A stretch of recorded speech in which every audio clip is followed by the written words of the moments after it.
you feel about that? I think that's a very good idea. Okay. So friends, we're really glad that you're back here for Triduum Part 2. We are honored that you trust us with your time, and we recognize that there is so much bearing down on all of us, and it is a commitment to be here. And it's a commitment to want to be pastorally present to your congregation or your school, to be aware of your ministry in a new way. We're also very aware that we too are learning. So we are here to share what we can, but by no means do we think that we are the ultimate authority on any of this. We are in discernment and prayer with you and alongside of you. Indeed. And what I'd like to do is have us begin in prayer, and then we'll share a little bit of what our next steps are for this afternoon webinar. The Lord be with you. And also with you. Let us pray. May we, who are merely inconvenienced, remember those whose lives are at stake. May we, who have no risk factors, remember those most vulnerable. May those who have the luxury of working from home remember those who must choose between preserving their health or making their rent. May those who have the flexibility to care for our children when schools close remember those who have no options. May we who have to cancel a trip remember those who have no safe place to go. May we who are losing our margin money in the tumult of the economic market remember those who have no margin at all. May those who settle for quarantine at home remember those who have no home. As fear grips our country and the world, let us choose love during this time when we cannot physically wrap our arms around each other. Let us find ways to be the loving embrace to God and our neighbor. Amen. So this is the flow that we are proposing today, that we will share a little bit of a holy invitation. We will then talk a little bit about continuing the practice of preparing sacred space in the home or domicile.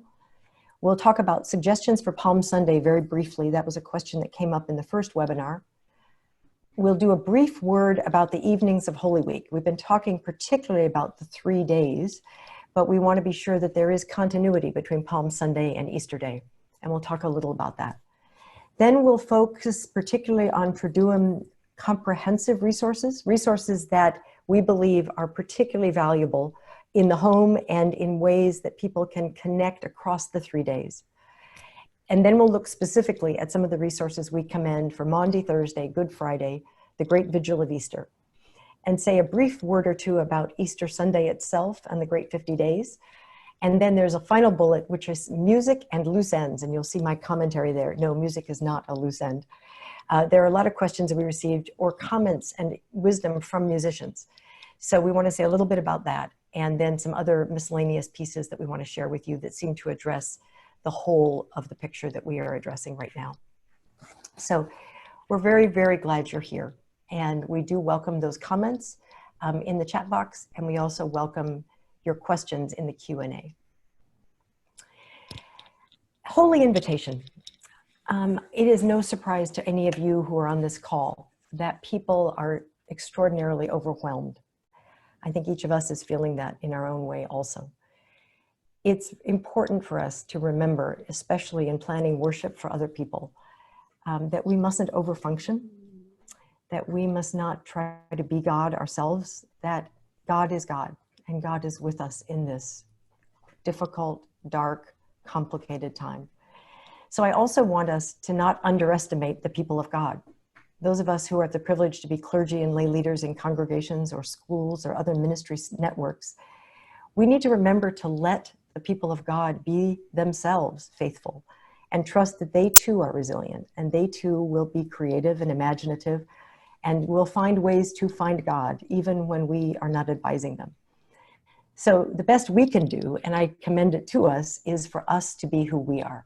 For us to use our gifts within the range of our limitations, to be careful about our own health, which means getting enough rest, taking some breaks from being plugged in and always connected to social media, taking some breaks from the news. Remember our finitude. Remember that we are finite creatures. And that is actually a gift. It's a reminder that we are not God. And one of my favorite quotes from Parker Palmer, the wonderful Quaker educator, is that we teach who we are. So in all of this leadership, from now forward, we need to remember to model and to teach the why of our faith. This is a chance for us to model why we believe what we believe, so that we're not just adapting the how to these current circumstances.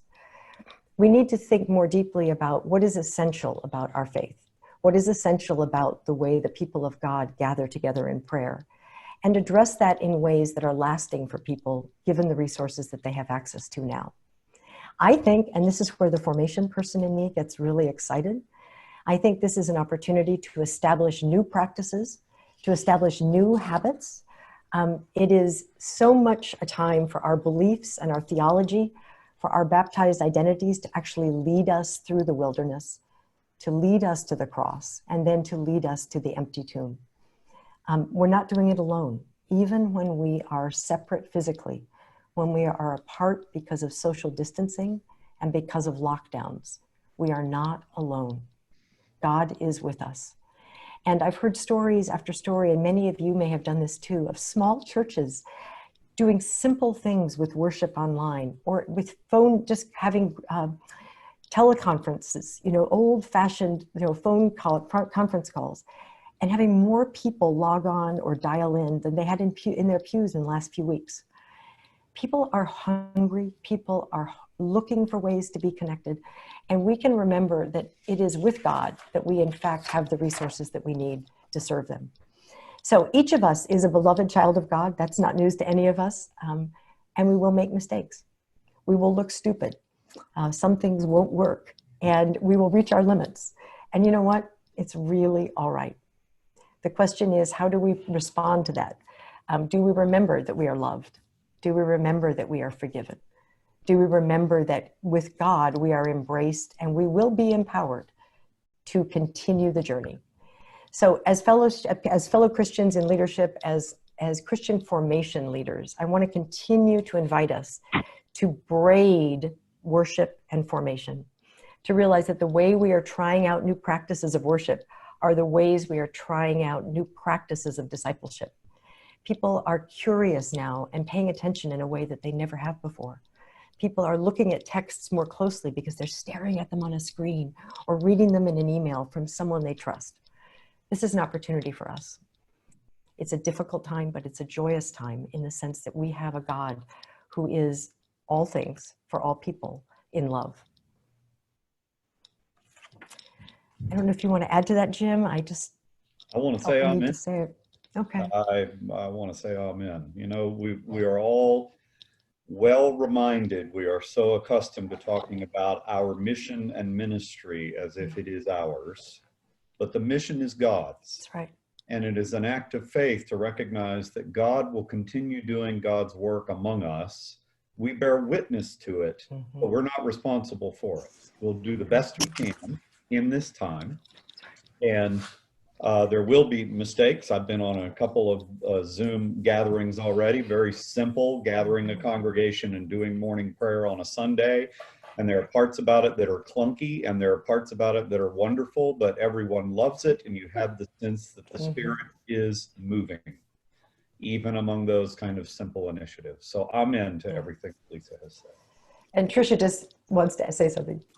I just wanted to share that Rowan Williams has a great definition he has many, but one of his great definitions of the church is the purpose of the church is to form people into the kinds of people who can receive the gifts that God wants to give.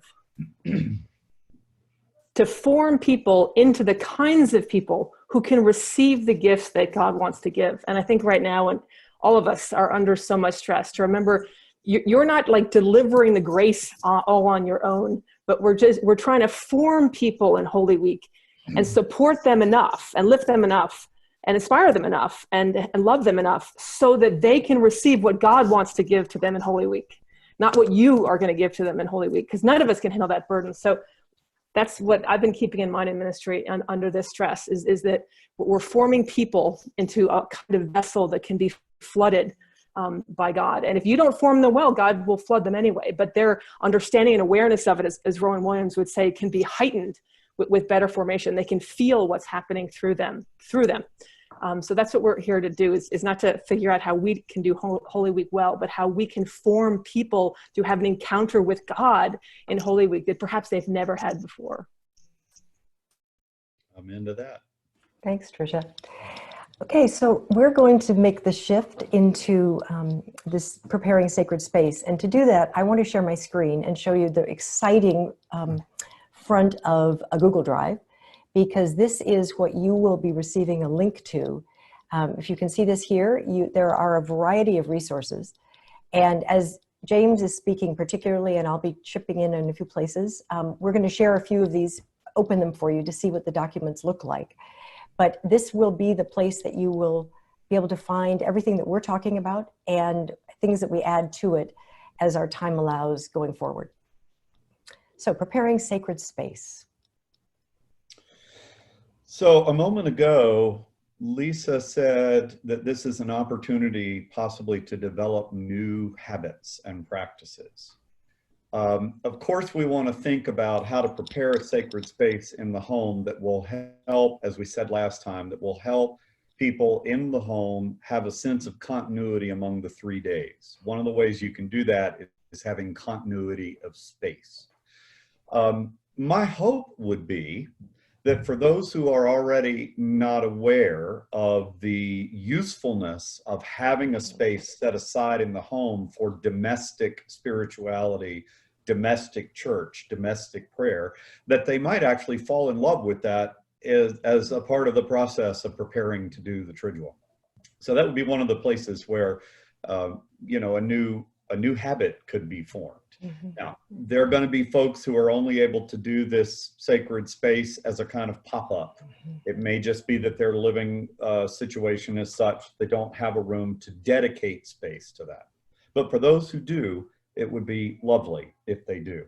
At any rate, whichever form that takes, let me say just a word or two about setting up sacred space in the home, but prefacing it with a comment that responds to a couple of questions that I have gotten, which is, how do we, at this moment, when we can't be in the church together, how seriously do we take this as a moment for really pressing the ecclesiology we hold, which is that church is the people of God, it's not the building.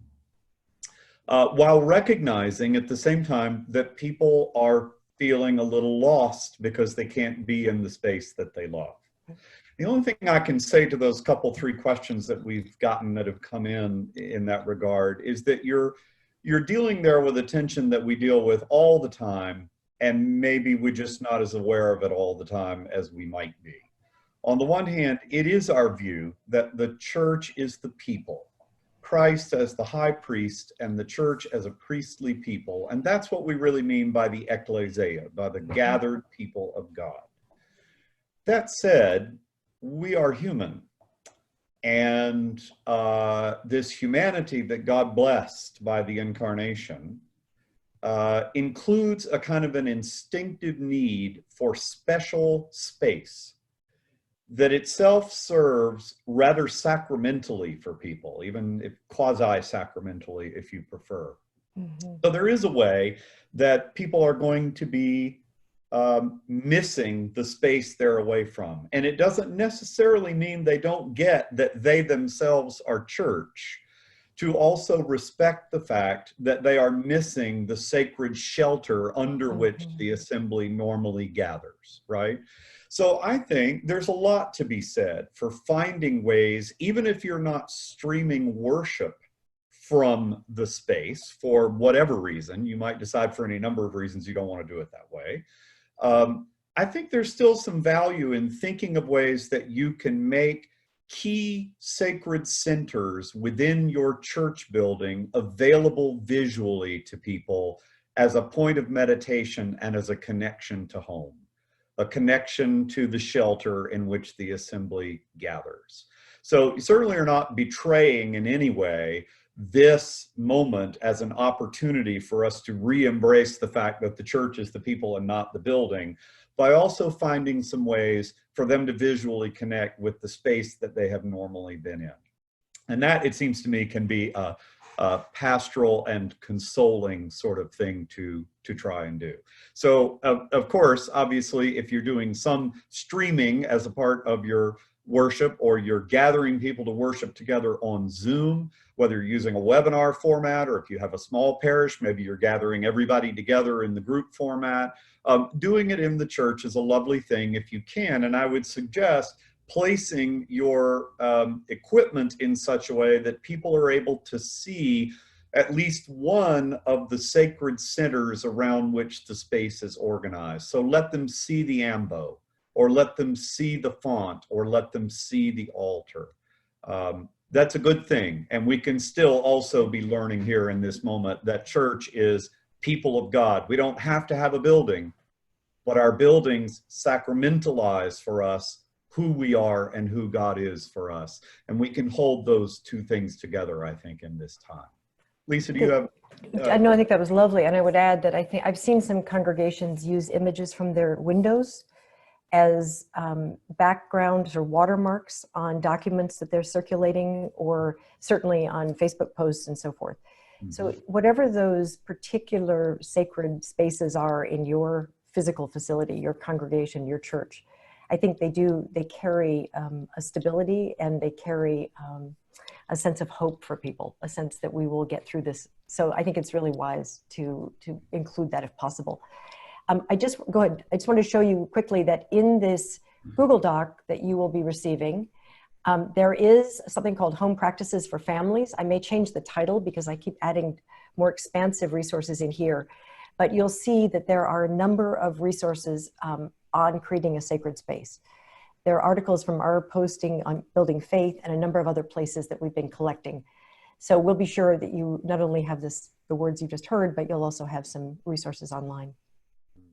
So a couple of comments come in through the chats. Mm-hmm. You know, some of us are banned from getting out of the house and getting to our sacred space. Mm-hmm. There you might think about, if it's possible, the sort of sacred space you're able to set up at home, making that the site from which you connect with your people if you are engaging with them online. Yeah.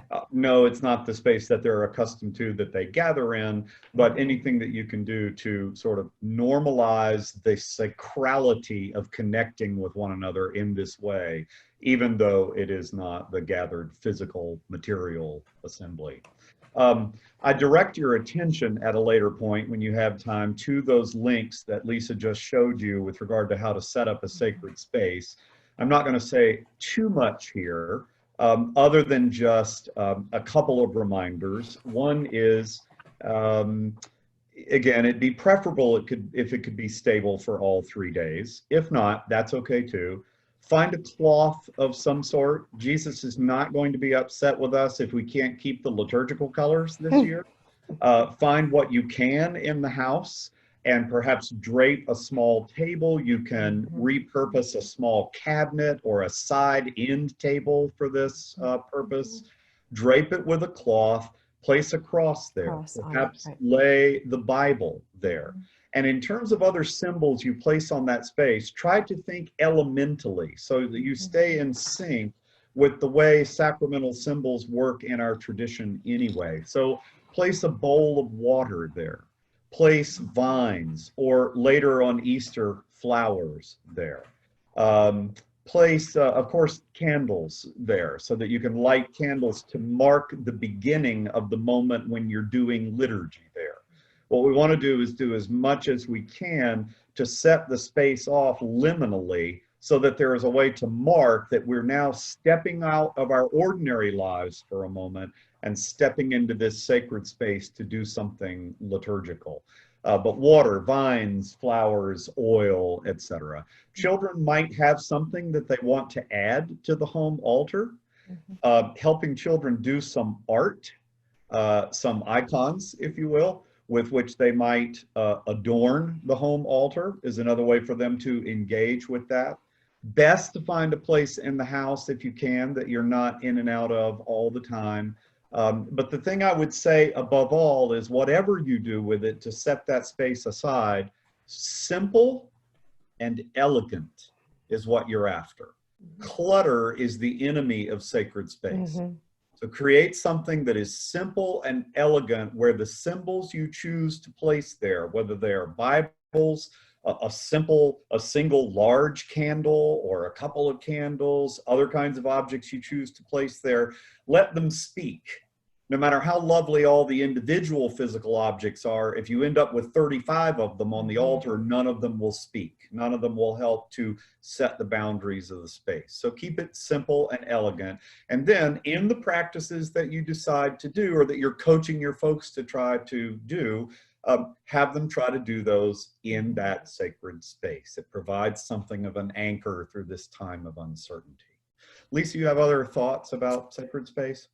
No, I think those are good. And I mean, I would say very similarly, I think people will create their unique spaces. I think what's powerful is people beginning to realize that others are doing it too. And I've heard about congregations sending the picture of their sacred spaces into a central place and having them be posted together so that communally there's a sense that we have sacred spaces that are connected.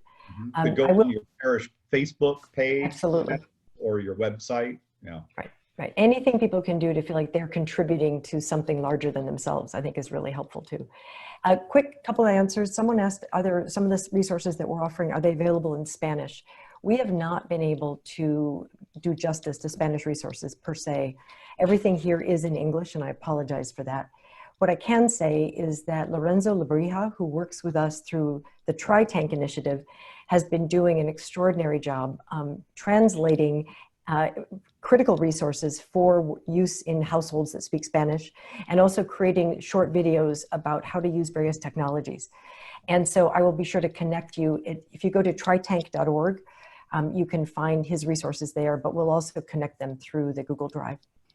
So there are some resources, but not all of the ones that we've been given or we have created or come out of our, anything that comes out of the Book of Occasional Services or anything that comes out of our prayer book clearly could be found in Spanish because those are all already available online. Let's move on to our next subject, which is suggestions for Palm Sunday. So as we move into that, let me fold a question in that has popped up on the Q&A because it applies to everything that we're about to do. We're aware that there are lay leaders on this call. You may be in a small parish that does not have a priest or that relies on supply clergy or only does Eucharist once a month and does the office the rest of the time.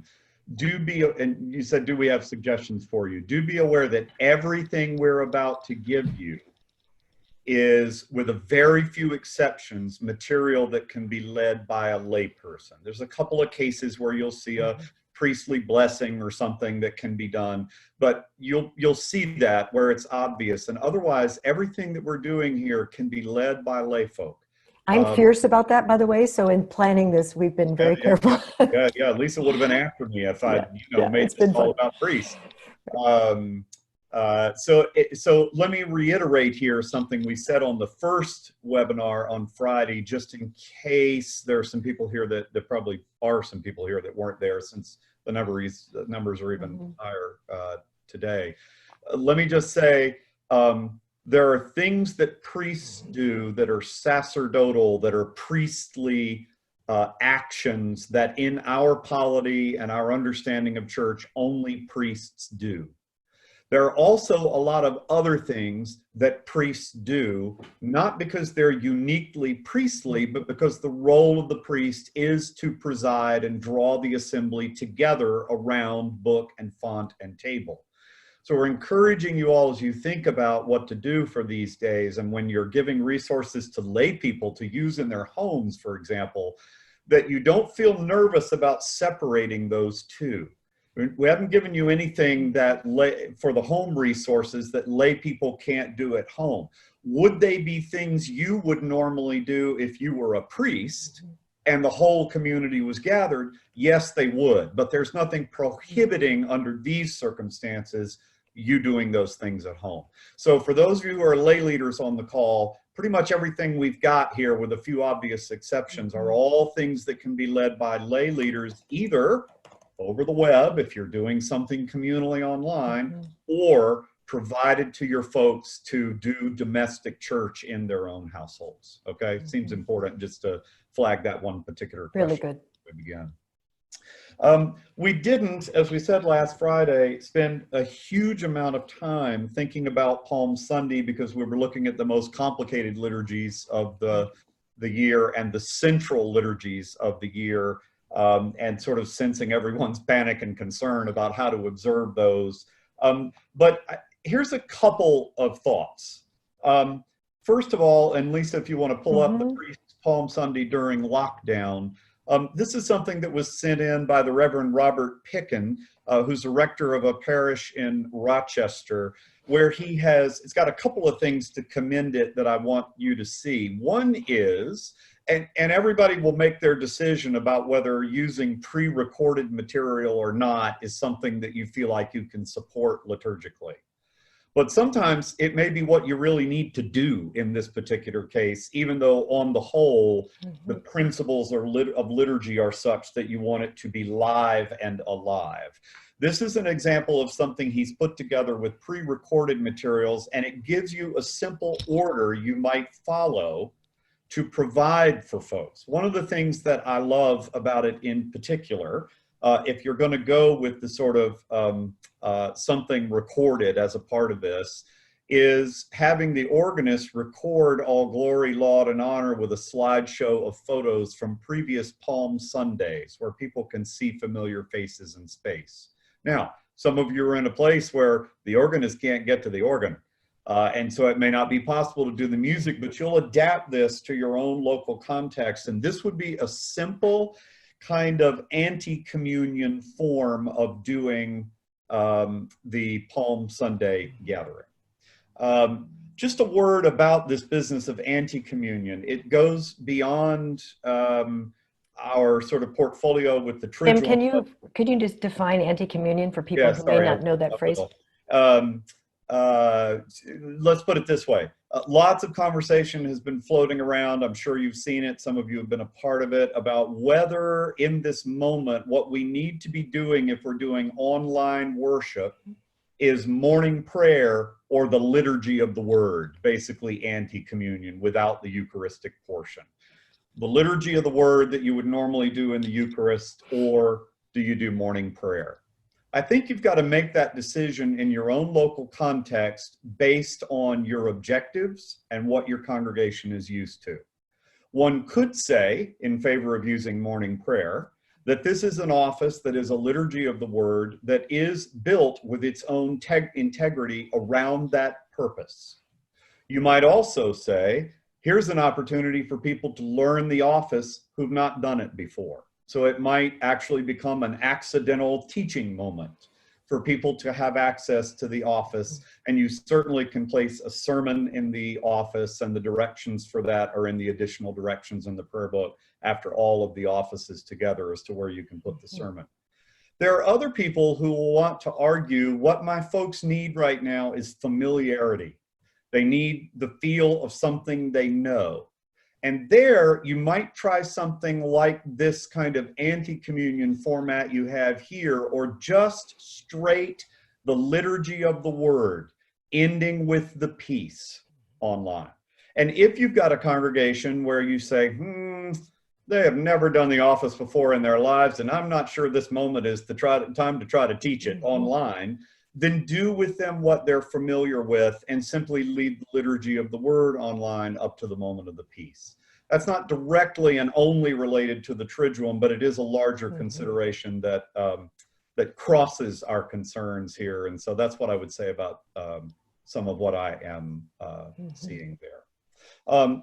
Okay, you can pull that one down, Lisa. The other thing that occurred to me, and Lisa and I are scrambling too to try to resource you, and I simply ran out of road to get this done. But it occurred to me that for those of you who are longing for some kind of experience of procession on Palm Sunday, that we might be able to go to the form in the Book of Occasional Services for the blessing of a home, the celebration of a home, and take a cue from the structure of that liturgy and think about a very simple way to move people from room to room in their house.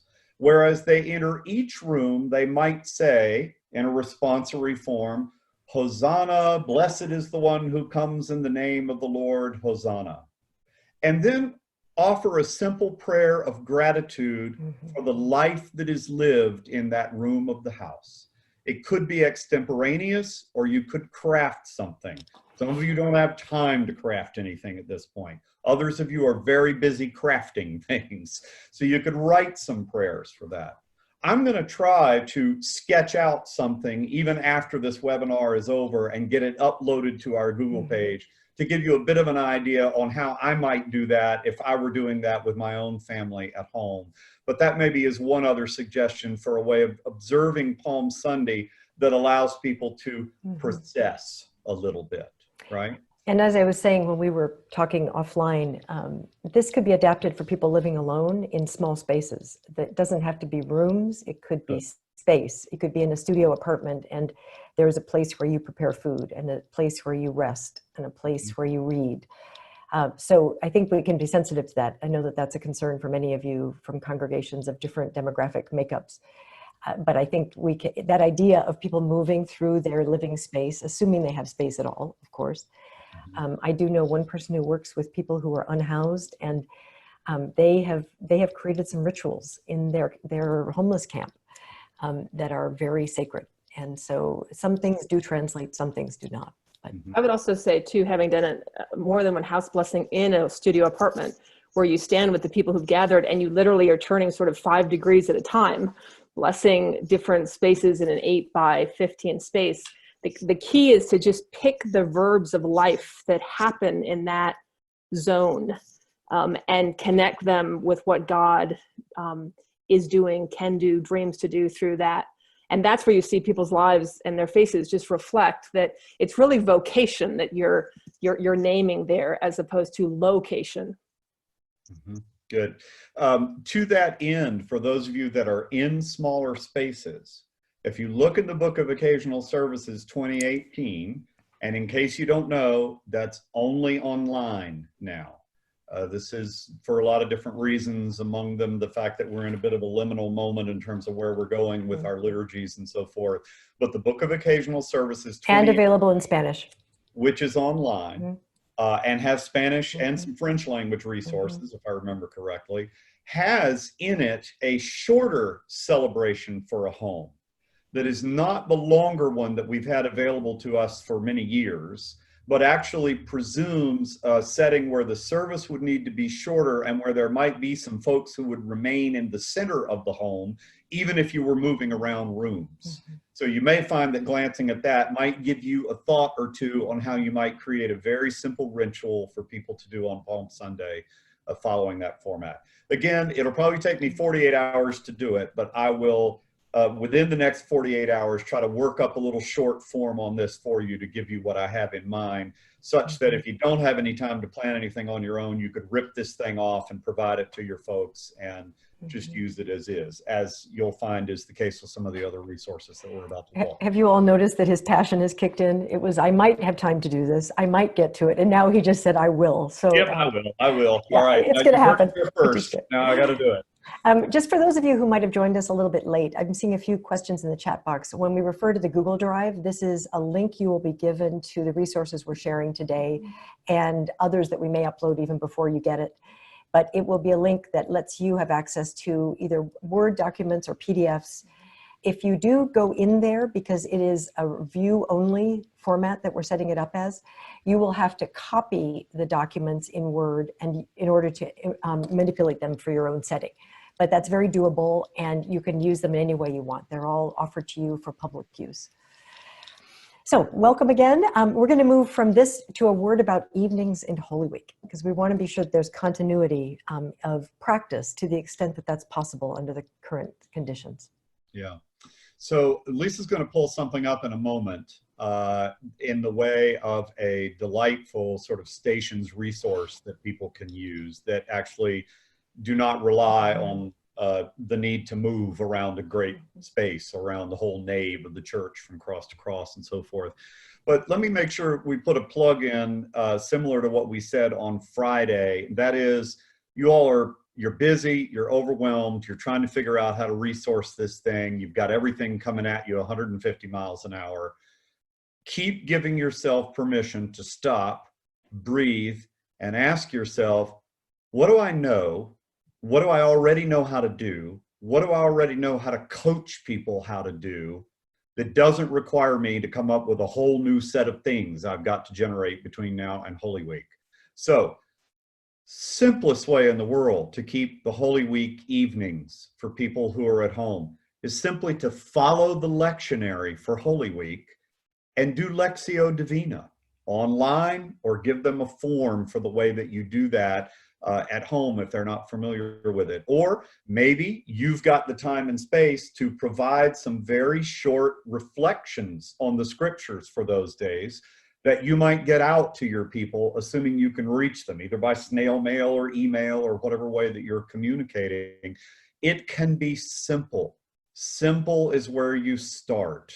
And then if you've got the time to get fancier and more elaborate and create liturgies specially for the occasion, terrific. But some of you don't, so default to what you know how to do well. Give them a little bit of your own thinking and reflection on those scriptures, and then make sure they have the scriptures to read for that week, and they can simply read them each night, read them prayerfully, do a little reflection on them, perhaps read a little reflection that you have sent. That's good. That's good. It's simple, but it's marking the day. You do not have to build the Taj Mahal to make this work during Holy Week. In fact, remember that you never want Holy Week observances to overwhelm what's coming in the Triduum anyway. So you want to keep them simple. You will see in the Book of Occasional Services sort of gentle admonishments about things like tenebrae and stations and so forth as not needing to compete with the major liturgies of the Triduum. So you don't have to be giving people a whole lot to do here anyway for those days, and you can put more of your energy in on the observance of the great 3 days.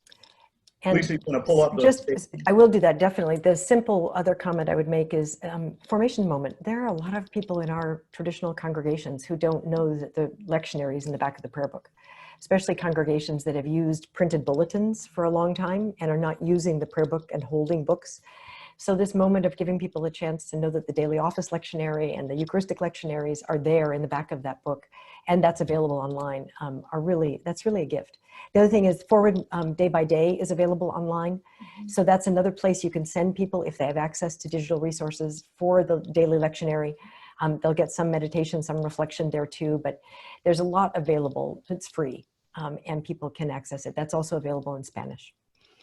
So let's share. One other quick thing here. Yeah, please. Because we know that you yourselves are feeling overwhelmed by this, don't then pass that on. You get simple. That's right. And then you don't pass on the same kind of overwhelming feeling to people who are trying to do these practices at home. They want simple too. They're as anxious and uncertain and unclear and worried about family members and dealing maybe with quarantined folks with illnesses in their own homes and etc. So you keep it simple for you. You keep it simple for them. That's a gift to all of us at this point. 'Tis a gift to be simple. To be simple, 'tis a gift. I might have heard that. The Quakers beat us to it. So here again, we're at the Google Drive, and we have a resident, we have had, she just retired from this role. We have had an adjunct faculty member at Virginia Seminary for many, many years, Margaret Parker, and she is an extraordinary artist, and she and a theologian here on our faculty, the Reverend Dr. Kate Sonderegger, recently published a book about the Stations of the Cross. And Peggy, who drew the etchings for it, has generously shared with us, for you, 2 formats of these etchings that you could use. So one is a booklet format here with the Stations of the Cross with the woodcut images that she has created. And they are quite striking and very powerful contemporary images of the 14 stations. Here in the, on the left side is the description of the source and of the book, which we commend to you as a whole. just published this year by Erdman's. But each of the stations is in this booklet with some recommended biblical text to accompany it. So you could give people this as a practice for their own life in the days leading up to Easter now. So you can see here how beautiful these images are. They are very striking, and they engage one in that Visio Divina form that is quite compelling. She also lent us a PowerPoint that I want to share with you, which is, sorry, I've just got to fiddle around here for just a moment on my screen. This is the fun about having everything on a laptop. I need to get back to a different format. And then the PowerPoint is something you could use. You could just post it as a PowerPoint for people, or you could use it in a way that you are perhaps giving some commentary as you share these slides via Zoom or some other platform. So these are the woodcut prints again, and it is simply the prints that she's offered. So they're here. You could create an opportunity for a gathered time online that you share with your congregation, or you could make them available and people could share them with their own households. But they are really striking and elegant, as you can see. You all remember that if you find that you want to supplement at all what is here with some help for your folks with some prayers to pray at the stations, remember that you can go to the Book of Occasional Services and pull the resource we already have there that gives you this sort of traditional form of observing the stations, but in this particular case, you would sort of be rating that form for the prayers and other materials that go with each of the stations. What I love about this resource is that it is, you know, in a large home, people could even simulate a certain kind of processing with these if you wanted, but they're capable simply of sitting in a chair and meditating. And using them. They're accessible for those who have got movement issues. The visible part of the stations are right there ready to use, and it doesn't require any movement, and anybody, you know, living in efficiency and so forth, it's all right there. You're making the journey in your mind. I'm trying to remember the desert father or mother who was once approached by someone who traveled a long distance to find her, and commenting on the fact that she was not making any kind of pilgrimage. I'm sort of very poorly paraphrasing this, but the saint's response was, "Oh, you're wrong. I am sitting here on my meditation pillow taking a great journey," right? So we can take a great journey just by using these kinds of visual tools sitting right where we are. So that's well, and that there's a parallel in the human development world, which is when we talk about experiential learning, people often misunderstand that as active learning, that we have to be moving, that it's kinesthetic, or we're outdoors, or it's climbing ropes. And the greatest writers about experiential learning talk about the freedom of the mind and the idea that we can learn through the enriched experience of reflection. So it's an opportunity for all of us. all right. So should we, yeah. Thursday? Yes. No, I think we have to do the comprehensive resources. Oh, we do. Yes. Thank you. Very good. We don't want to, this is one of our favorites. We're so excited about this. Favorites. So Gordon Lathrop and Gail Ramshaw, who will be known to some of you and perhaps not known to others of you at all, live not far from Virginia Seminary, which is our blessing because I steal him to teach anytime that I can, and Gail as well, who's come over and done workshops for us on Eucharistic praying. Gordon is certainly one of the preeminent theologians, liturgical theologians of the Evangelical Lutheran Church of America. And he is married to Gail Ramshaw. Gail is a master rhetorician who has written many intercessions, litanies, and many of the Eucharistic prayers that Lutherans often use. They are very, very skilled at what they do.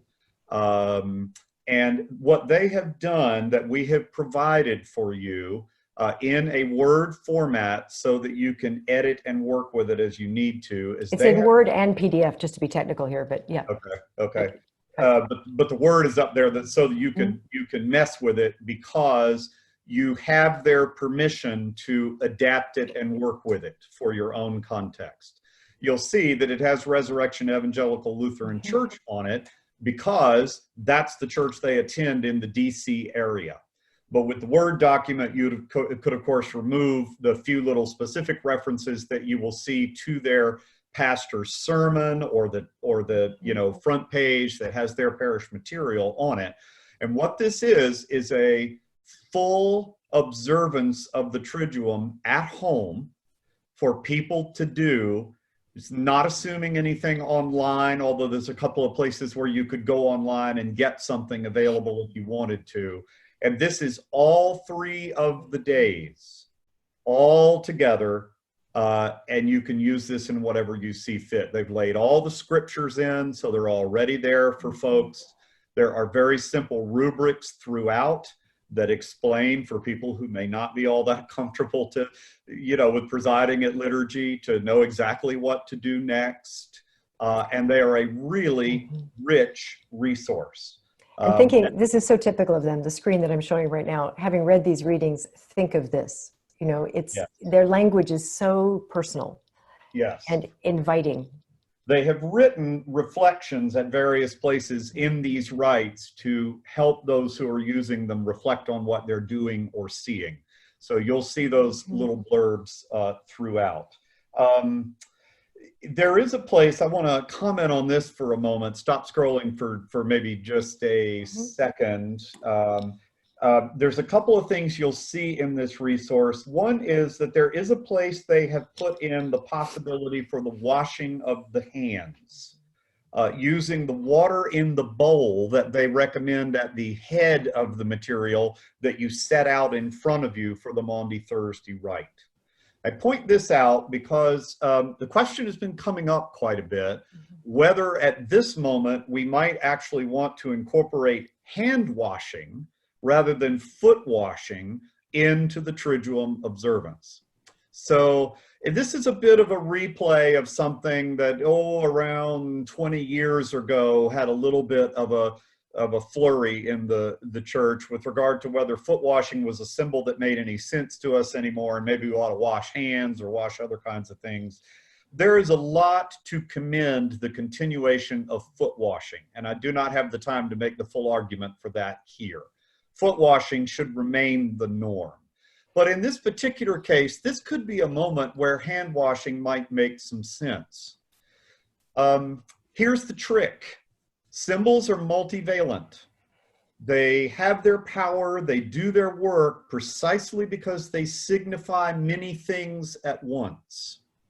The thing one has to be cautious about when trying to use material signs in symbolic ways is that you need to make sure all of that range of multivalent symbols really work for the purpose that you're after, right? So we baptize with water.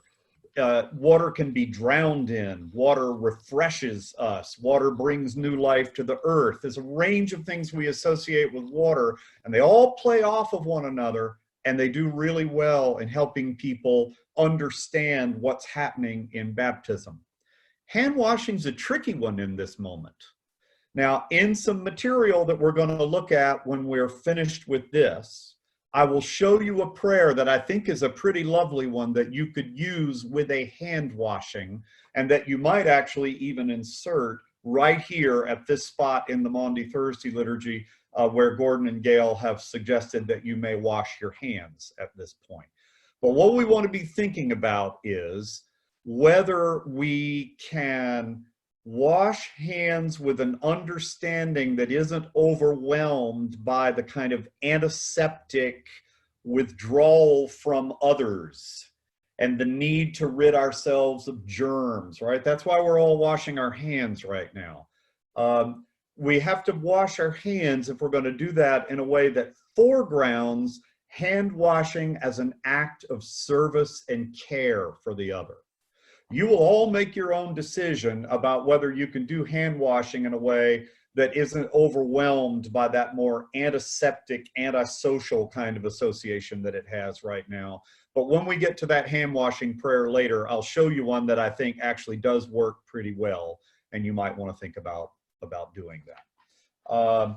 The other thing I would just say, as Lisa, you can sort of scroll on toward Good Friday, that they conclude with Psalm 88, which is also a lovely choice. I'm going to give you another even simpler Maundy Thursday resource in a moment that makes another choice. But this is very good work they have done. The other thing that I want to say is, and the only other way in which I might suggest a little bit of embellishment of the rite they have provided, is that at the end of the Maundy Thursday liturgy, it concludes with a bidding prayer, then ends with the Our Father, and finally you have, we adore you, O Christ, and we bless you. By your holy cross you have redeemed the world. You all know this. It's one of the anthems in our prayer book that's used for the veneration of the cross. It's at the very end of the Good Friday liturgy. Yeah, you meant Good Friday. I was going back to Maundy Thursday because you... Sorry, did I say Maundy Thursday? You did. That's fine. I'm thinking, Good Friday. those words are from Good Friday. I was confused. Sorry, end of Good Friday. Good. The thing I might suggest there as a bit of an embellishment is that you invite people, and you can edit this in. You have permission to do this. You can invite people perhaps with the cross that you have on the sacred space in your home to have some time of either sung or said or silent veneration of the cross as the way of life. So I might add actually the physical veneration of the cross in at this point, and then conclude the Good Friday office with the anthem here. That would work quite smoothly, and you can see the other anthems we have available for that, of course, in the Good Friday liturgy and the prayer book. Not too much to comment on the Great Vigil of Easter. You'll have a time to look at all of this later on your own. But you'll note there that one of the things that they provide is a kind of very simple form of the exultet that is really quite lovely, that people use, where they've reframed some of the essential parts. Most of you are probably aware there is more than one exultet, historically speaking. They've captured what tend to be the most central parts of the exultet and given a kind of a lovely little short form in which you can pray that. So that will be on the Google Drive. It's a full celebration of the 3 days designed for people to use at home with all the material laid in right there that they could produce as a little booklet. And what I really like about this is, for those of you who do feel overwhelmed, for those of you who are looking at Facebook and you're seeing 85,000 suggestions, and some of them are good, and some of them you think, yeah, no, I don't know, that feels a little of the moment and cheesy, and some of them you're kind of in between and you don't know. If you just don't know where to go, this is low-hanging fruit. This set of materials that Gordon and Gail have produced, but they're low-hanging fruit at a very high bar. That's a completely different, ridiculous metaphor, but you get what I'm after there. This is really good material, and if you couldn't muster anything else, you could give this to your folks, and it would help them keep the Holy 3 Days in their homes. Okay? And here's a good example, Pastor Lindman's Easter Vigil sermon. You know, you just need to check the rubrics, right, edit them out, adapt them for your use. And I too, it's a beautiful resource, and it's well laid out. It's very clear. So that would be our offering to you in the way of a kind of comprehensive set of rites for people to observe the 3 days in their homes. And what we want to do now is just walk you through a few other resources. And what I want to say about these is, at this point, consider all of these resources as intending to exemplify what you can do.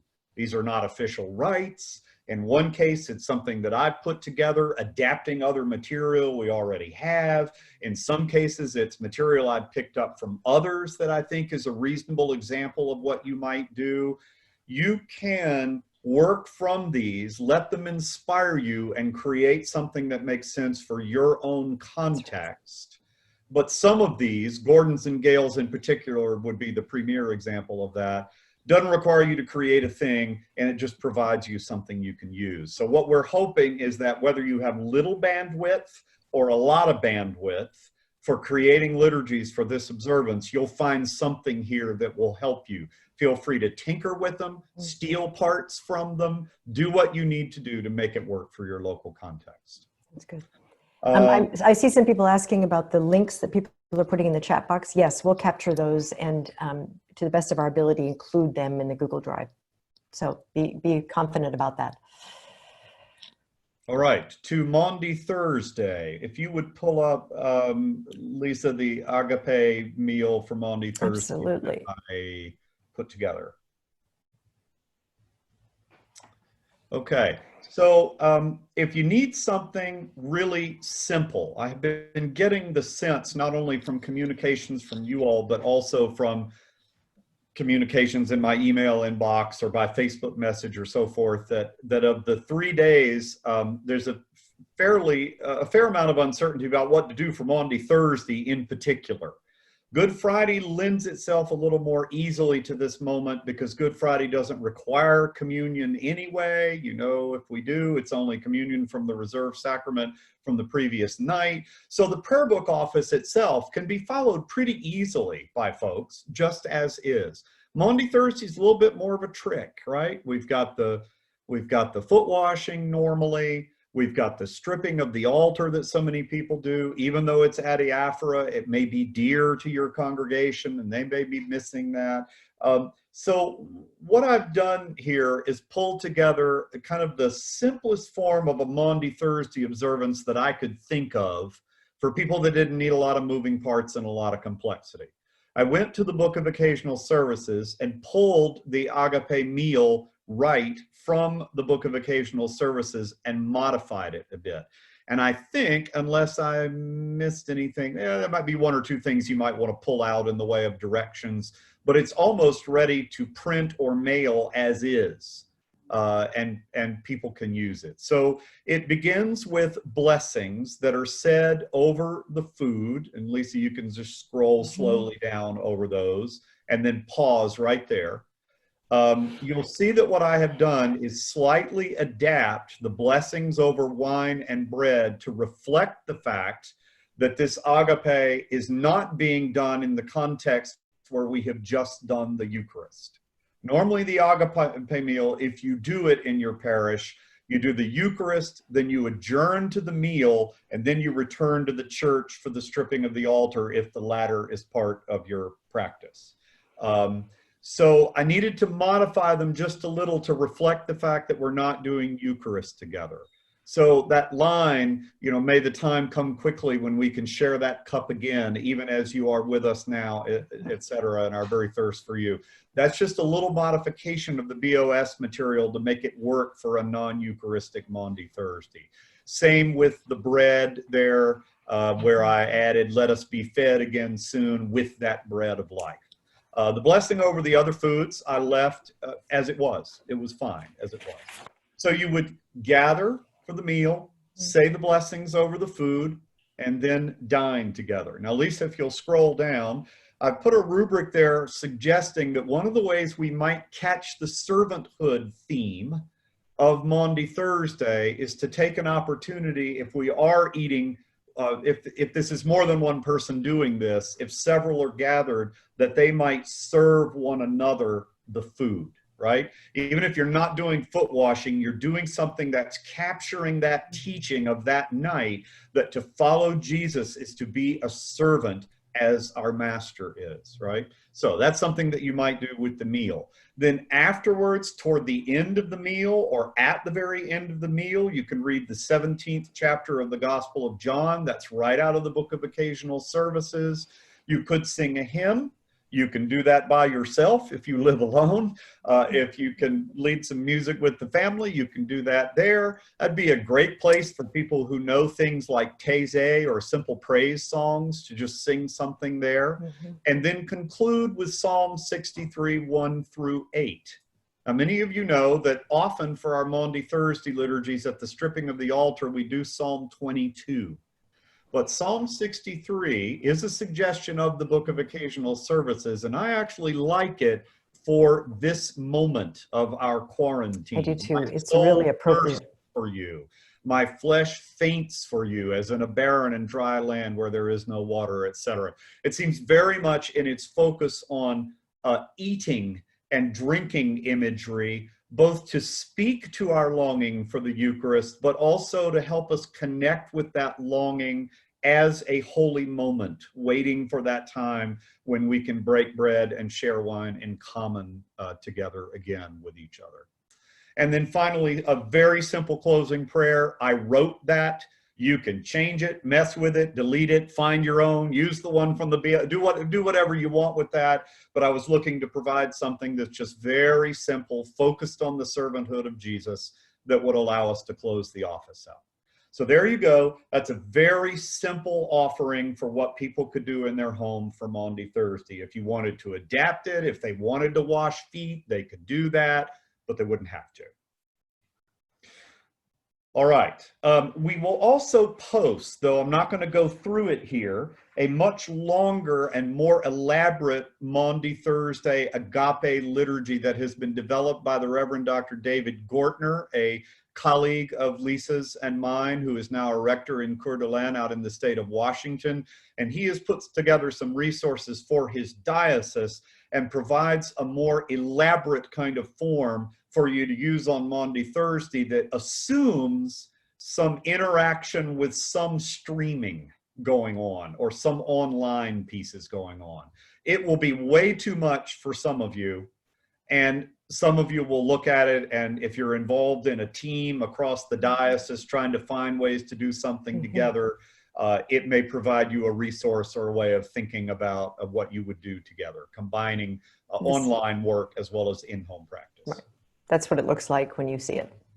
So it'll be on the Google Drive. It's probably too long to go over here, but take a look at that, and some of you may find it helpful. Let's shift gears to Good Friday and go to what I have here for you, which is just a couple of pieces of the Good Friday liturgy. This is the one, Lisa, that has the hand washing liturgy prayer. Yeah, there it is. So right up here at the top, you'll recall what I said a few moments about the ups and downs of using hand washing rather than foot washing. Again, much larger conversation we can have about what commends foot washing as a continued symbolic practice. But in this moment that we're in, some of you may want to do hand washing. What is provided here is something I captured from a larger liturgical resource that is also a Triduum at home resource from beginning to end. I wasn't quite as enamored of it as I was of the material that Gordon and Gail provide, but I was impressed in particular by a couple of things, and so I've pulled those. One of them is this prayer that could be used for hand washing. And you'll see what they've done here is they have captured the linkage to baptism and the fact that the hand washing we are now doing is an act of servanthood to the safety of the wider community. I think if you are convinced that you want to incorporate some sort of hand washing in a liturgy, or if you want to put a ritual around everyone washing their hands before every ritual that they do at home, this is a nice prayer to use for that. So I commend that to you, and you can see at the very top of the page, the larger Triduum resource is available at that Barefoot Theology web address. I love that web address. I don't know what it means, but I really love it. And then further down, I provided you an adaptation that they chose to do of the solemn collects. So I've given you one in the material that Gordon and Gail provided. Here's another version of a way to do solemn collects. I have highlighted the things they've changed in red. I have not highlighted what they have omitted. And there are some things there that are omitted that some of us might be hesitant about in terms of just how far we can go with our authorized resources under this condition that we are in, this set of circumstances we're in. In particular, they eliminate the whole bidding and collect for those who have not received the gospel of Christ. I'm not sure that I'm too enthusiastic about that, but I like some of the other changes they have made. You'll notice right with what's on the page now, that they have changed the prayer for the church slightly, such that it's focusing on the moment we're in and the dispersal that we're in as we pray. Then a little further down, they've added that line in about those to whom care is entrusted as we're praying for all the nations and peoples of the earth. As we are thinking about all those who are caring for their loved ones who are ill with this thing or something else, as well as for all of the medical personnel who are maybe not too much to say, laying their lives on the line to help others who have been stricken with this. So you can take a look at that on the Google Doc later. It's a little bit shorter version of the solemn collects, and it gives you an alternative to the ones that are in the prayer book. You still might want to tinker with them a little bit. Aside from that, we're going to leave Good Friday simply because that rite is probably the easiest one to sort of work up something or to instruct your people in how to do at home. Let's turn now to the Great Vigil of Easter. How are we doing on time? We're okay? We're doing great. Okay. We are just great. So what I want to point you to now is some more material that I have adapted, with one exception at the bottom of the page. This is not the whole Great Vigil of Easter, but there are some adaptations that you could make, either if you are streaming the lighting of the new fire from the yard outside your church, maybe, but also accommodates the fact that for many of you, your folks may be lighting their own candle at their home altar to observe the vigil. So what we want to do there is alter the language of these prayers just a little bit, so that we're not imagining that the Paschal candle exists in every home. The Paschal candle has a kind of a symbolic weight of its own, so we want to be able to capture the imagery that we use around the Paschal candle, but not confuse the Paschal candle with the candles that we light at home. And hopefully we will all see the Paschal candle for this year again, somewhere down the line in the indefinite future as we get back into our churches together.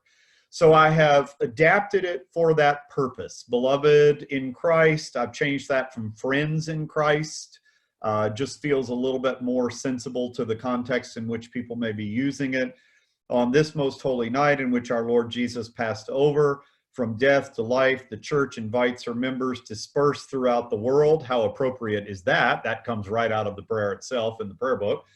And then I have said to linger in vigil and prayer, because the next line in the prayer book implies the common gathering in the sacred space. So I've altered that slightly and then made another couple of little changes in the final line. So I commend that to you as a slight alteration of the prayer that you could use for the new fire. Of course, you will recall that the rubric in the prayer book provides this language for the lighting of the new fire, but does not require it.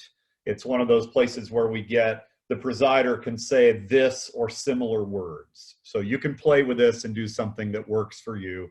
And then the prayer immediately before the lighting, I've also provided right there with a slight alteration. In the case of the Exultet, if you were in a position where you've got access to provide this for people, where you're going to send them something, I very well realize that some of you don't have this. But for those who do, and you're able to get them something, or even just send them the instructions, there's no reason at all that they can't sing or say the whole Exultet at home. The only thing I would suggest is removing the bracketed section on page 286, because again, it doesn't quite make sense in the context without access to the actual Paschal candle that is a communal shared symbol.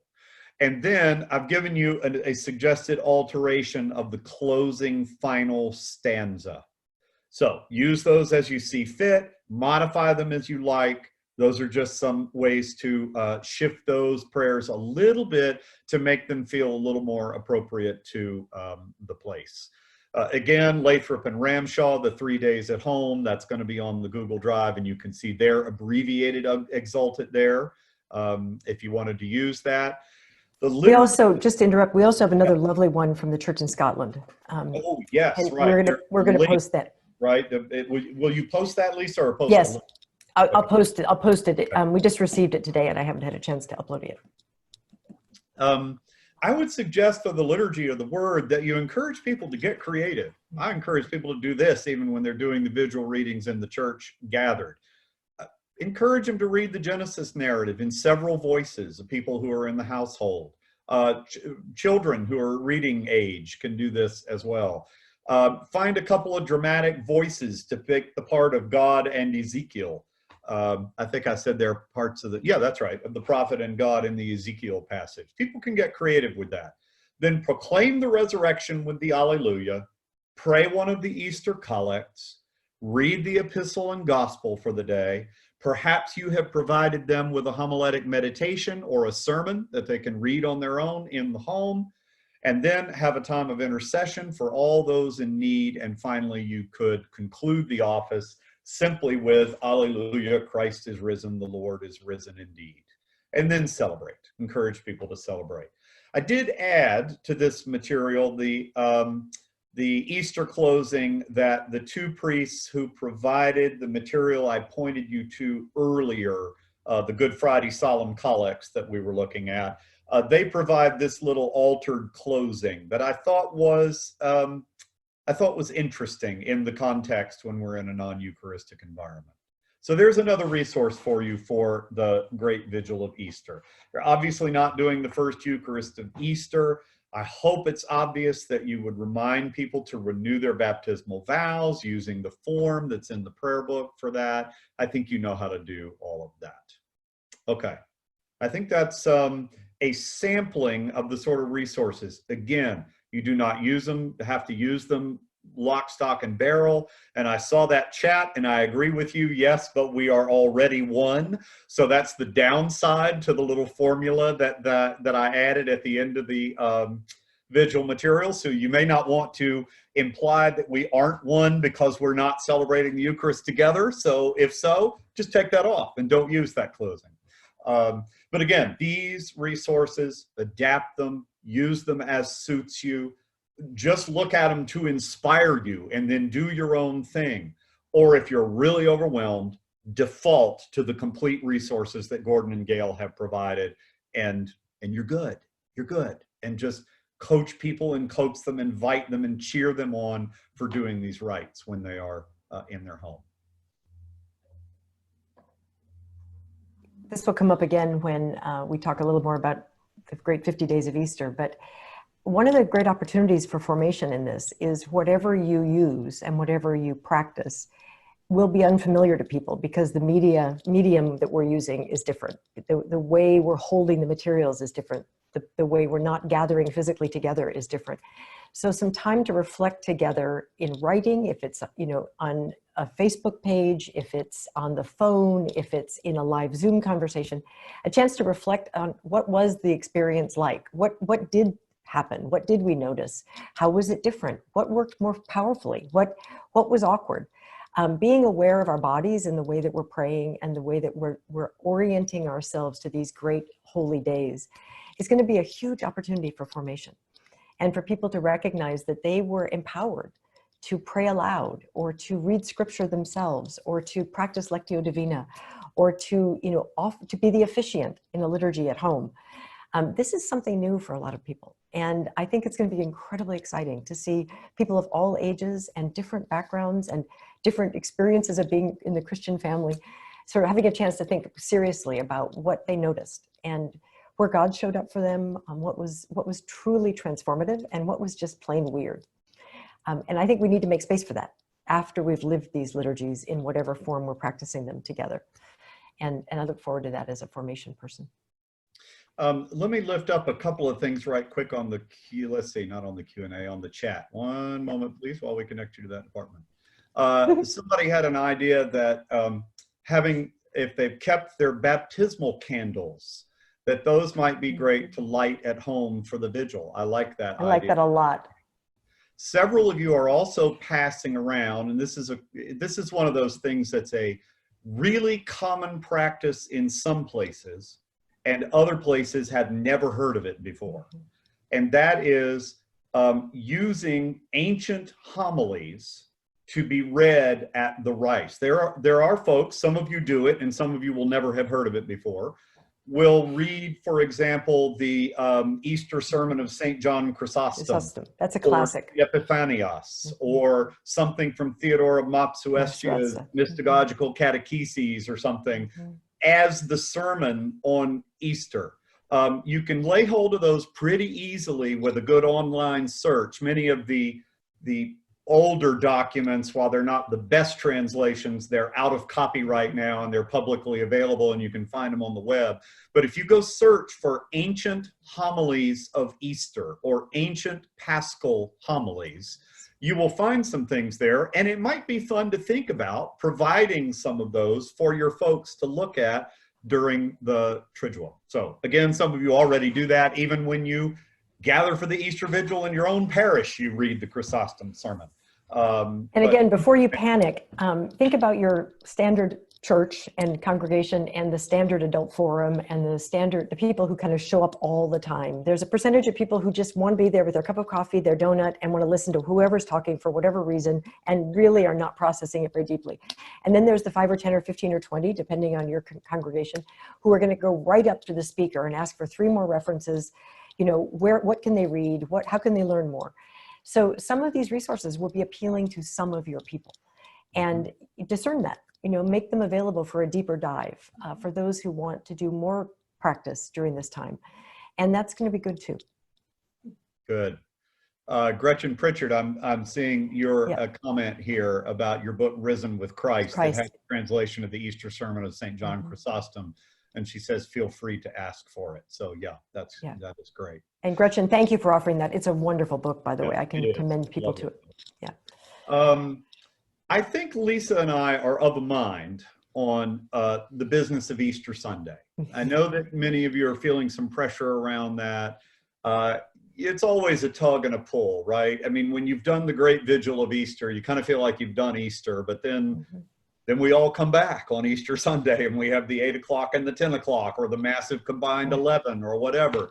And you have a small number or a very, very large number of people that you don't see at any other time of the year, and they're there and you feel like you're gonna need to do something there.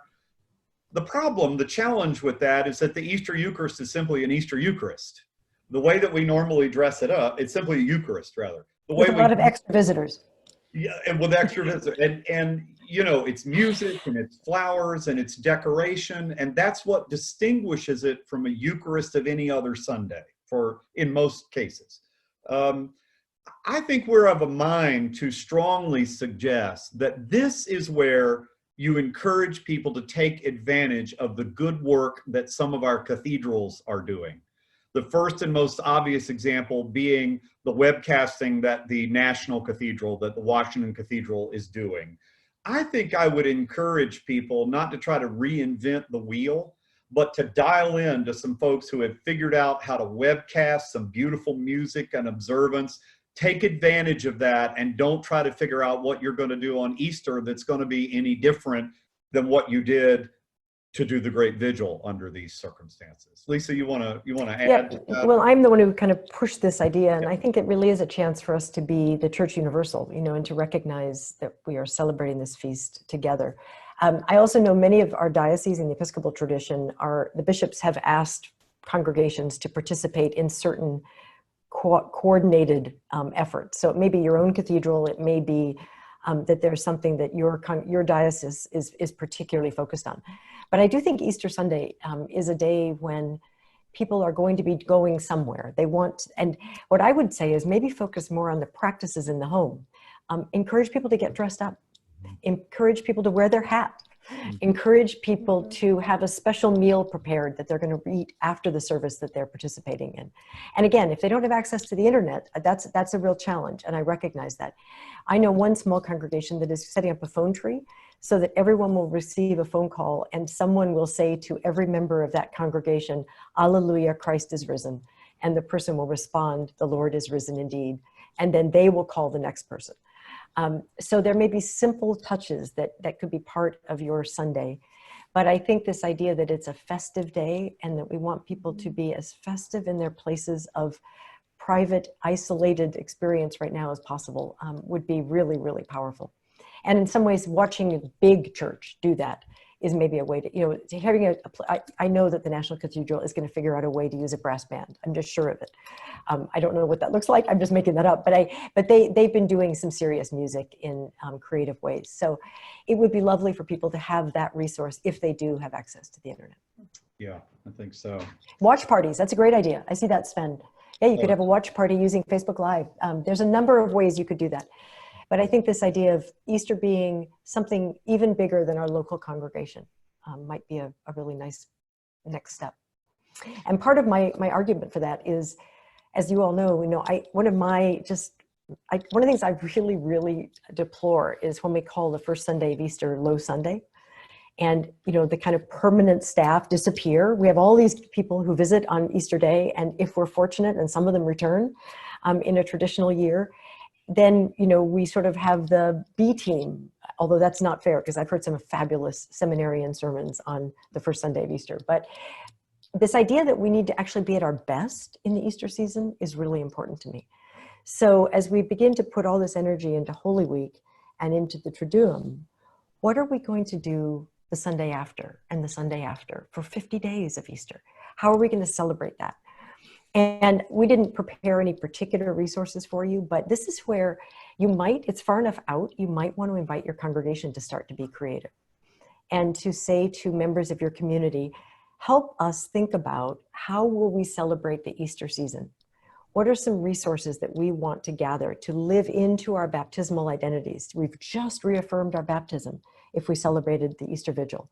We have reaffirmed that we are made new at the font. Here we are made new in a new season of Easter at a time when everything around us is so disrupted. What will that look like? I'll bet there's some creative people in our congregations of all ages who could think of, maybe it'll be art projects, maybe it'll be people writing some original music and sharing it. Maybe it'll be people writing letters to each other of affirmation about the vocation that they see that they have. There are all sorts of ways that we can celebrate our baptismal identities and our worship life in Easter. And so I personally would much rather we thought of ways to sort of redirect people's energy on Easter Day to a center that we are not responsible for and put a lot of energy into the Sunday following. Because I certainly don't want people to think that they've experienced this tremendous effort and joy and the poignancy of Holy Week and Easter into then, you know, a sort of empty space of uncertainty. We need to be there. And I'm still thinking, and I'm happy to post some ideas that I've begun to have, but there are probably others. One other comment we just wanted to graze by, I think, and Lisa, you can remind me if we're forgetting anything else, but, or I'm forgetting something, but to this business of Sundays in particular and what to do. There's a lot of buzz out there, and even the bishops are not sure what to tell you to do, although some of them made some decisions and sent some directives about what you do and don't do on Sunday. And particular concern about this idea of virtual communion and drive-by communion, and do we do that, do we not do that? And so, I mean, I think and this of course for the Sundays of the Great 50 Days as well, but any other Sundays, as long as we're under these conditions we're under, I've probably said what I have to say about the legitimacy and the sacramental efficacy of kind of virtual communion in the posts that you have already seen. I actually put it up as a Facebook comment, and now it's, I think, on the page of this Triduum Under Quarantine. I think we do better to tap people's Eucharistic longing. Now that could involve celebrating the Eucharist with a very small number of people socially distanced and allowing others to watch, perhaps making, quote, spiritual communion, right? Now, people mean about 4 different things by that, by the way, but the one that I'm thinking of is the one that links to the prayer of Alphonsus, that is used for a time when you want to receive the Eucharist but cannot. Do we have that, Lisa? I couldn't remember if we did that or not. So Lisa will pull that up to look at. You know, I think you'll make your decisions about whether it's really important for people to see the Eucharist even if they can't participate, I have to tell you, for my money, I think we take the Eucharist more seriously by living into our longing for it at a moment we cannot have it, and by honoring the fact that this ritual is of its essence a social and material gathering. I do worry about the fetishization of the Eucharist when the word also feeds and fills us. This is largely what I've said already in the post there. The one thing I'm absolutely clear on, even if some of you think, well, we could broadcast a small socially distanced Eucharist and people could pray the prayer of Alphonsus at home.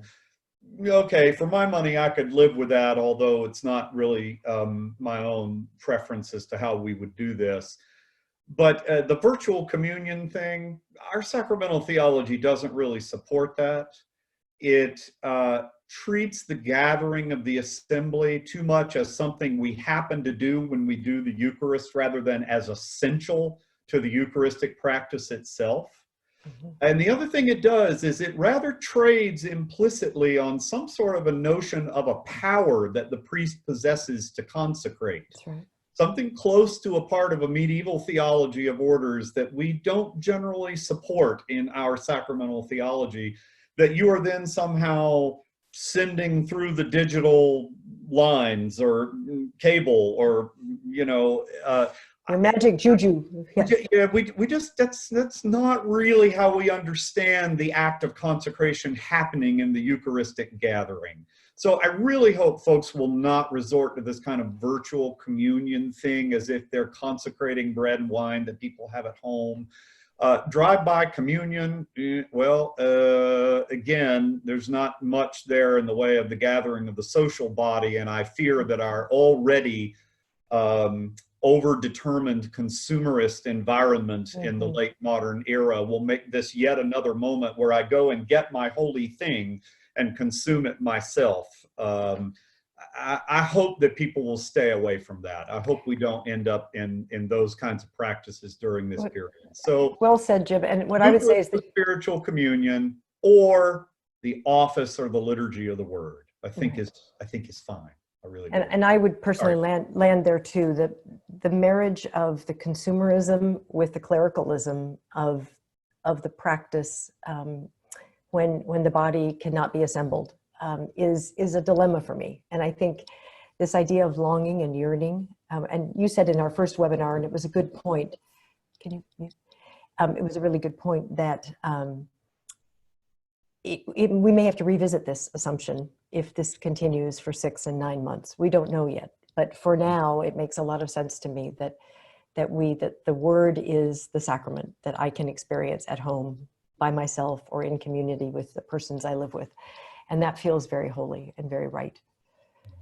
Tricia, I think you have I also just want to add that, but if it's a time that you're leading your congregation or your faith community or chaplaincy through, that in your mind you're thinking we're going to sort of live in a longing for the Eucharist, make sure you name that and do formation around that. You yourself or your leadership team may have a real understanding of the fact that that's what you're doing, you have intentionality.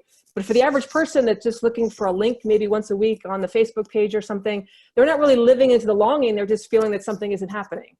So I think we have to be very intentional that like prayer, fasting, and almsgiving, I mean, we have to form people around these things who are on the edges of some of us who are thinking about this kind of stuff all the time.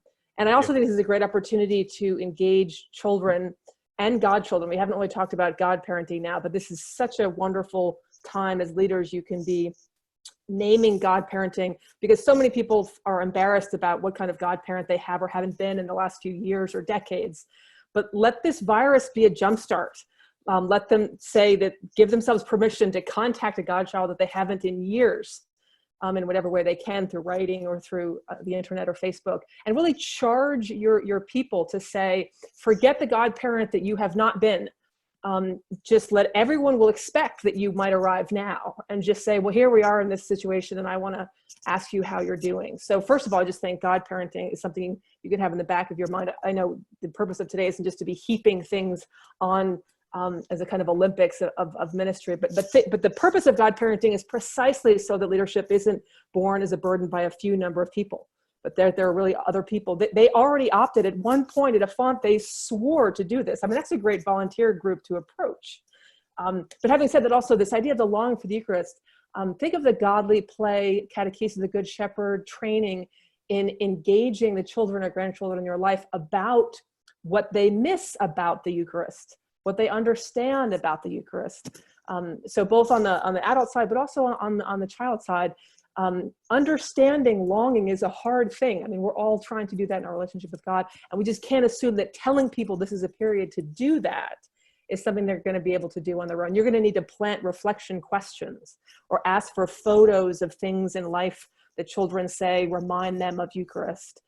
We have to be very intentional about the simple questions that will help people live into that longing, because as many of you know, that's just a very lofty concept. I want to underline that point that Tricia's made, and if you want a model, however humble it may be, of weaving the longing in, that's why I made the changes to the language in the Maundy Thursday agape meal that you might do. So, you know, the contemporary liturgists are all largely in agreement about this, that one of the things we don't do very well in liturgy is longing and lament. And the way you do that is to bring that into the rite itself and not be afraid or view it as somehow an erosion of people's faith, to name the losses we feel and the longing we want. This, of course, is a big theme in the book that I wrote on the Triduum. So some of you will have read that, and you're saying right now, here goes Farwell. But you know, get the suffering, the longing, the naming, the anxiety inside the liturgy. And that's how it gets tamed and worked with and embraced. You know, it's Don Salyer's comment that authentic liturgy is always only going to be when we bring the pathos of the world into the divine ethos in the liturgy, and that's what you want to do. So I couldn't agree more with Tricia's comment about that. Let's make sure people know it's not only okay, but actually an act of faith to name our longing and lament in this moment, even as we also proclaim our hope that we will not be defeated, that God's love will not be defeated, that we will not be separated from God by this. And that may be a really nice segue. Ian, back some ways in the chat, raised a really powerful comment about in the 50 days of Easter, it may be that our celebration of resurrection is more tied to our funeral liturgies than our traditional Easter liturgy. And I don't know if we want to comment on that at all, but it's a reality that we are going to be living with death for some time to come. And that death is going to, I think, get closer and closer to our personal lives and our local communities. And it is, in fact, something we also need to be preparing ourselves for and thinking through for all of the people we serve, particularly the generations and the younger children that are with us. How do our liturgies hold the space for that grief and hold the space for the promise of resurrection? And I think, thank you, Ian, for posting that. I think it's critical. You know, this is where I'm so grateful I'm an Episcopalian and that we have a Book of Common Prayer, and that there is a roadmap for the way I gather around my grief. I gather around my hope, that I don't have to make up all those words. I don't have to make up all those practices. So we need to be very cognizant of that. And not, I hope I didn't come across as saying, oh, the 50 days can be perky and all bubbles. But I also think we also need to be looking for joy when we can find it. Yes, absolutely. But Ian, thank you for raising that. That's just really important. We were going to share a couple of slides for musicians. Some of you have hung in there to the bitter end here, although I have this one picture I just have to show you. So the how to attend church online tips, you may have seen this. It was a meme that was posted on the internet recently, but I think for those of you who are encouraging people to worship online, this was just a nice, straightforward approach to a household getting ready to worship online. And I think that's the kind of thing we're talking about, practices that are embodied, practices that help us focus and help us give our attention to the purpose that we are gathered for. That's why our sacred spaces will be helpful. So all of that, I think, are just tips we've been implying, but they're laid out there for you.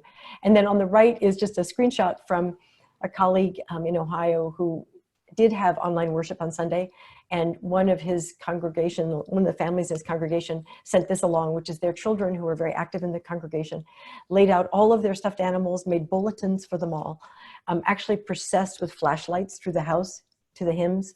So there's a way for families to really engage the youngest among us, and then to share some of that delight with the rest of the congregation.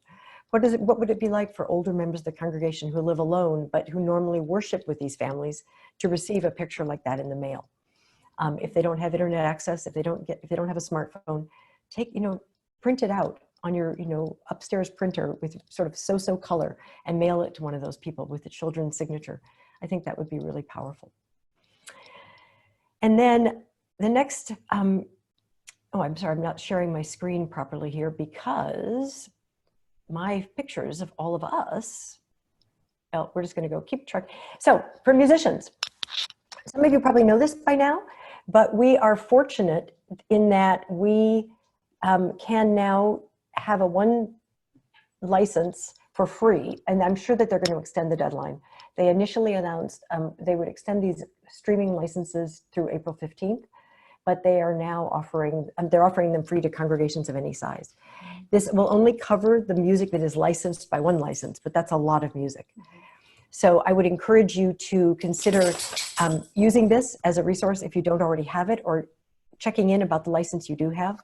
But they too are wanting people to be able to experience music as much as possible in their isolated and stay-at-home capacities. And then this was something that Mark sent in to our Triduum email address, and I really appreciated it. He is a musician in the Diocese of Newark and serves as the coordinator, I don't think that's the right title, of music and liturgy music and the arts for the diocese. And I thought this was a really nice reminder of the spiritual responsibility and the spiritual community of musicians. So I'll just let you read this.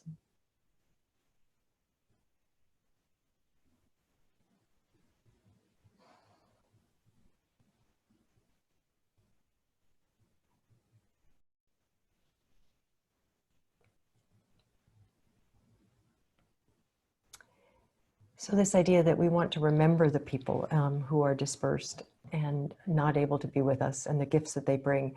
In many cases, if you have paid musicians, they're also losing income, and their livelihood may be compromised because of that. So being aware of the gift that they are in our community, and that they too have spiritual lives and pastoral needs.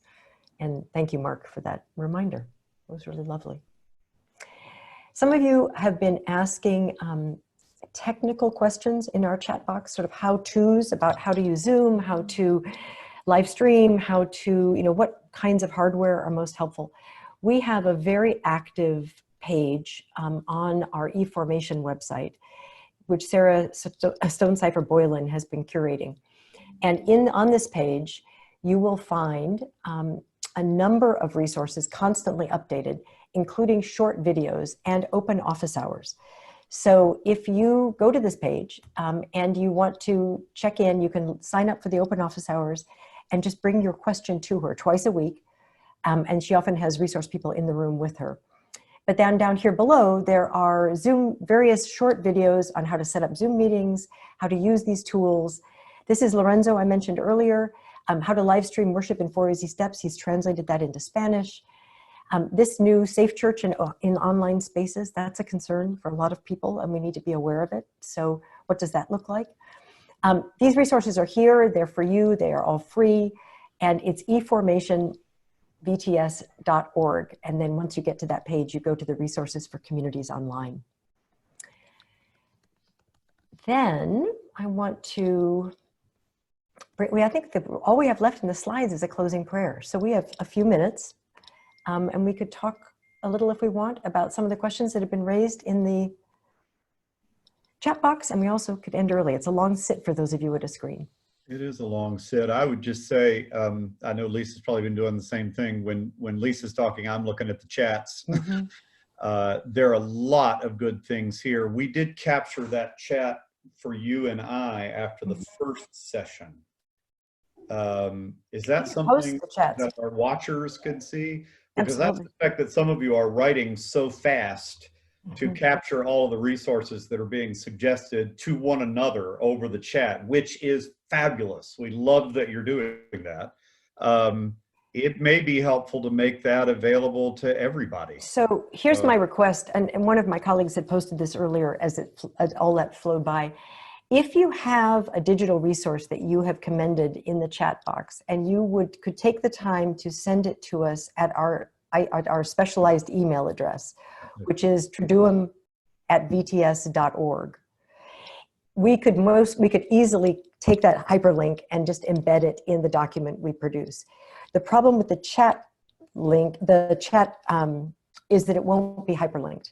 So you'll actually have to copy and paste. You'll have to type out all of the URLs that people have posted. It'll just be basically a text document. But I would love to have as many of the hyperlinks as possible, and we may not have time to go in and re-enter them ourselves. So if you don't mind sending it to us by email, that would be just great. And let me also say, some of you have been using the Q&A section, and Zoom doesn't really let us archive Q&A sections the way it does with the chat. So if you have planted a great question in the Q&A, we've seen it and we've tried to be addressing them as this webinar is unfolded. But if you haven't heard an answer there, or you haven't heard a reference to something you offered, go ahead and, if you don't mind now, just write it into the chat.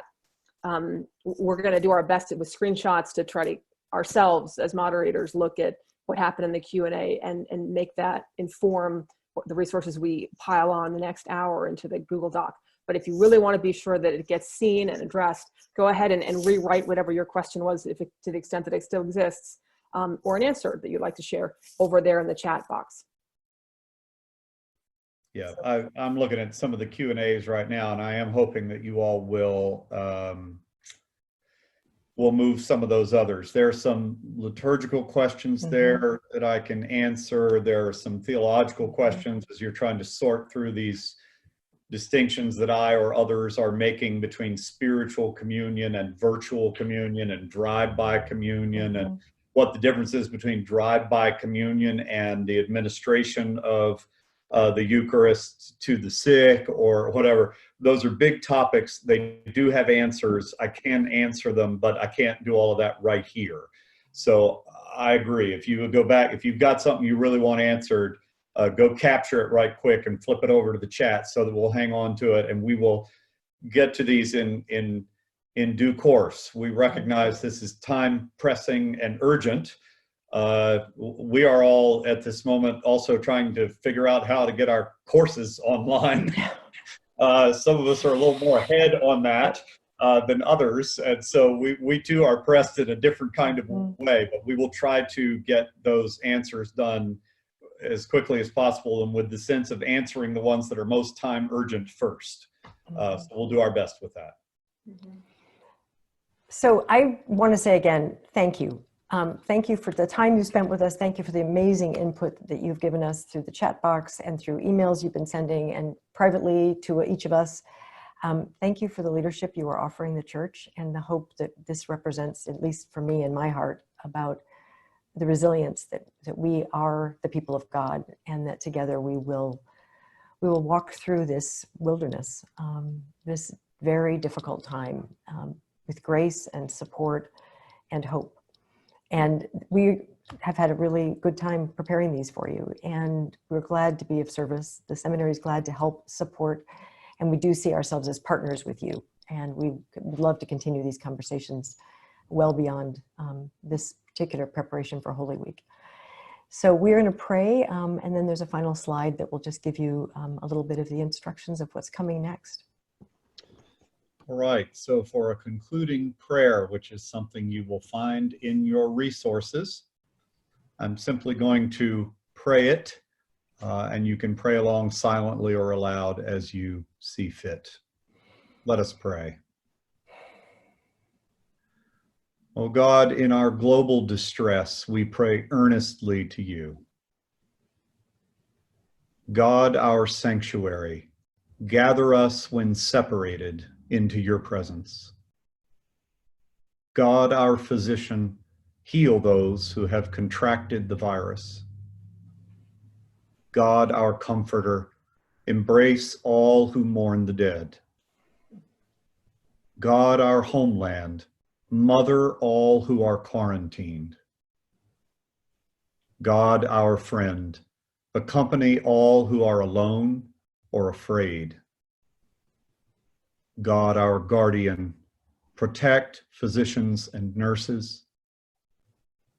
God, our hope, assist researchers searching for a vaccine. God, our mighty fortress, preserve our societies from devastation. God, our governor, guide the leaders of nations toward wise policies. God of everlasting arms, in you we live and move and have our being. God, our creator, make once again a world of Sabbath rest. God, our Savior, redeem the suffering world by your cross.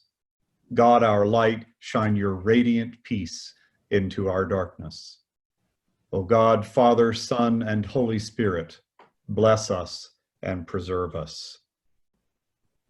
Amen. Thank you all. And you will receive this webinar and the resource link as quickly as we can turn that around for you, but no later than tomorrow. And we wish you well. We are so grateful that you were here with us today. God bless. Thank you.